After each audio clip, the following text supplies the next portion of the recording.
दोस्तों, कल शाम देश की राजधानी दिल्ली में हुआ एक ऐसा धमाका जिसने पूरे देश को हिलाकर रख दिया। ये घटना शाम को करीब 6:52 से 7 बजे के बीच हुई। विस्फोट एक कार में हुआ जो लाल किला मेट्रो स्टेशन के बाहरी इलाके ट्रैफिक सिग्नल के पास वो कार आकर रुकी और कार के पास कई व्हीकल्स जो थे वो जल गए, जिसमें 6 कारें, 2 से 3 ऑटो या ई रिक्शा भी प्रभावित हुए।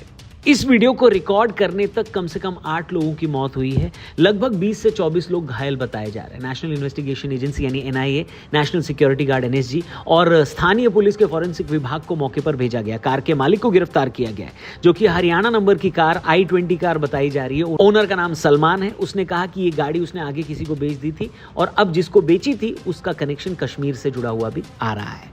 राजधानी दिल्ली के साथ साथ उत्तर प्रदेश, महाराष्ट्र, आंध्र प्रदेश कई इलाकों में हाई अलर्ट जारी कर दिया गया है। विस्फोट एक धीमी गति से चल रही कार में हुआ था जिसे ट्रैफिक सिग्नल पर रोका गया था। होम मिनिस्टर अमित शाह घटनास्थल पर पहुंचे थे और प्रधानमंत्री नरेंद्र मोदी ने भी शोक जताया और जांच की बात कही। लोगों से हम यही अपील करना चाहते हैं दोस्तों कि अफवाहों पर बिल्कुल भरोसा न करें और कोई भी जानकारी यहां वहां शेयर न करें। आधिकारिक यानी ऑफिशियल जानकारी आए उसी को सच माने। पता बहुत तेज एक ब्लास्ट हुआ, खूब तेज वाला। हम तो अपने बच्चे लेकर आए कैसे। इस इंसिडेंट में कुछ लोग को इंजरीज भी आई हैं और कुछ लोगों की डेथ भी हुई है। तुरंत जांच होकर नतीजा जो आएगा, जांच हम जनता के सामने रखेंगे। लेकिन दोस्तों, कल के ही दिन सुबह से जो 2 खबरें आई उसने सबको हैरान कर दिया, क्योंकि डॉक्टर एक ऐसा प्रोफेशन जिसको दुनिया में जान बचाने के लिए जाना जाता है, लेकिन इस देश के अंदर 2 ऐसे डॉक्टर्स पकड़े गए जिनका मंसूबा अगर कामयाब हो जाता तो इस देश के ऊपर एक ऐसा आतंकी हमला हो जाता जिसको लोग सदियों तक याद रखते। देश के अंदर इनमें से एक डॉक्टर ने एक ऐसा केमिकल बनाया जिसे छूने से भी इंसान मर सकता था। वहीं फरीदाबाद से एक ऐसे डॉक्टर को पकड़ा गया जिसके पास 350 किलो से ज्यादा विस्फोटक था।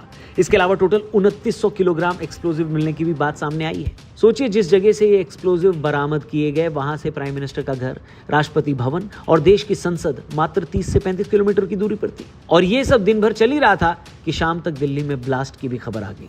दोस्तों, गुजरात ATS ने 3 ऐसे आतंकवादियों को पकड़ा जिनका मंसूबा अगर कामयाब हो जाता तो देश में एक बहुत बड़ा हमला हो सकता था।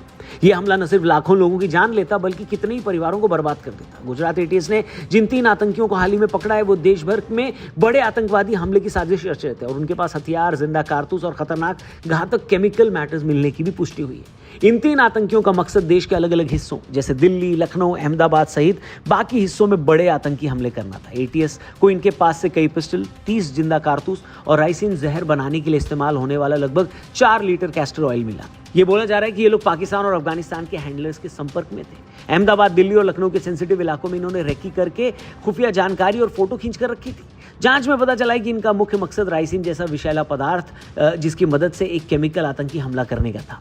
इन तीनों का नाम डॉक्टर अहमद मोहिउद्दीन सैयद, आजाद सुलेमान शेख और मोहम्मद सुहेल सलीम खान है। मोहिउद्दीन हैदराबाद तेलंगाना, सुलेमान शेख शामली उत्तर प्रदेश और सुहेल खान लखीमपुर खीरी उत्तर प्रदेश से था।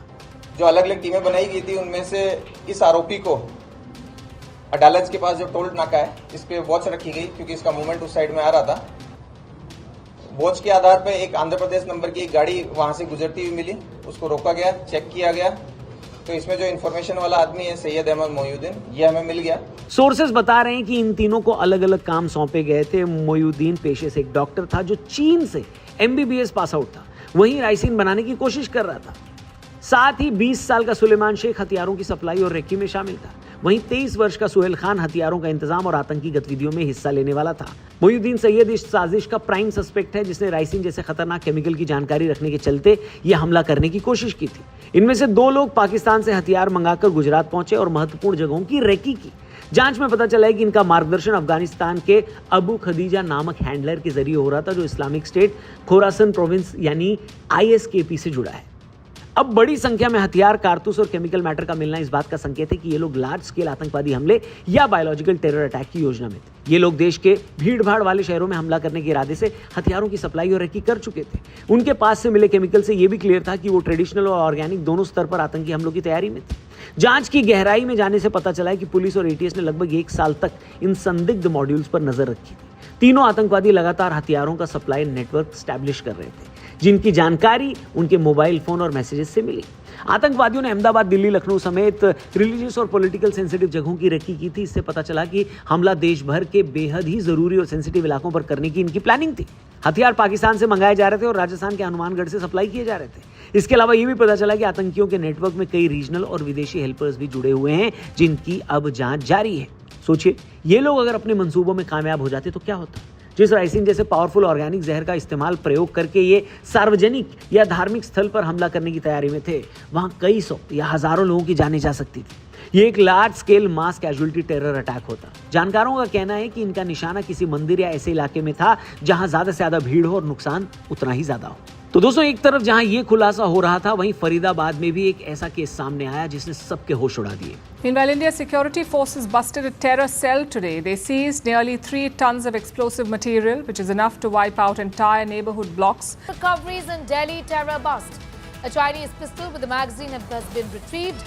2,900 kilograms of IED making materials found by the police. Space information coming in. Doctors in interrogation have revealed that they were chosen for the task because nobody would have suspected doctors as far as the region is concerned. Kashmir police ने फरीदाबाद, हरियाणा के पास 350 kilogram से ज्यादा ammonium nitrate विस्फोटक और 2 assault राइफलें बरामद की। इन्हें बरामद करने के कुछ दिन पहले उत्तर प्रदेश के सहारनपुर से डॉक्टर आदिल अहमद रदर को गिरफ्तार किया गया था, जो श्रीनगर में JEM यानी जैश ए मोहम्मद के पोस्टर चिपकाने के आरोप में था। डॉक्टर आदिल अहमद रदर की पूछताछ के दौरान मिली जानकारी के आधार पर पुलिस ने फरीदाबाद में विस्फोटक और हथियारों का जखीरा खोज निकाला। यहाँ विस्फोटक और हथियार दूसरे डॉक्टर मुजाहिल शकील के पास रखे गए थे, जो पुलवामा, जम्मू कश्मीर का रहने वाला है और फरीदाबाद के एक हॉस्पिटल में काम कर रहा है। फरीदाबाद के पुलिस कमिश्नर ने बताया कि विस्फोटकों के साथ टाइमर भी बरामद हुए। बरामद असॉल्ट राइफलें बेहद खतरनाक थी। डॉक्टर आदिल अहमद रदर पहले गवर्नमेंट मेडिकल कॉलेज अनंतनाग में काम करता था। वहां पर भी उसके लॉकर से असॉल्ट राइफल बरामद हुई थी। उसके खिलाफ मुकदमा भी दर्ज किया गया है। जांच में इतनी बड़ी मात्रा में विस्फोटक राजधानी के नजदीक मिलने से सवाल उठता है कि मकसद क्या था और इसे बिना पकड़े कैसे यहां लाया गया, जिसके लिए गहन जांच जारी है। पूरे नेटवर्क को ट्रेस करना भी बाकी है।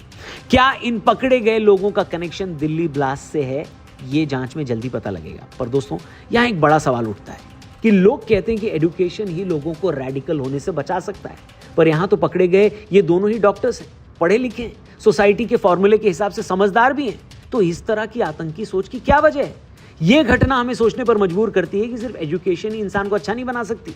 असल में पढ़ाई दिमाग को तेज तो बनाती है, लेकिन अगर दिल और सोच में जहर भर जाए या किसी गलत आइडियोलॉजी का असर हो जाए तो वही तेज दिमाग गलत दिशा में भी जा सकता है।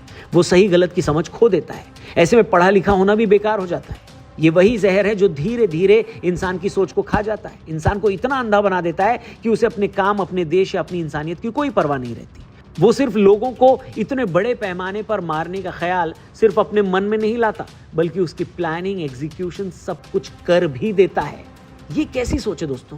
अगर आपके पास इसका कोई जवाब है तो कमेंट करके जरूर बताना दोस्तों। बाकी चलते चलते एक थ्योरी जो निकल कर सामने आ रही है, जांच में हालांकि पता चलेगा सच क्या है झूठ क्या है, लेकिन जो डॉट्स कनेक्ट हो रहे हैं वो ये कहा जा रहा है कि Hyundai i20 जिसमें ये ब्लास्ट हुआ है दिल्ली में लाल किले के सामने, उसका ओरिजिनल ओनर था मोहम्मद सलमान, लेकिन उसने इस कार को नदीम को बेच दिया।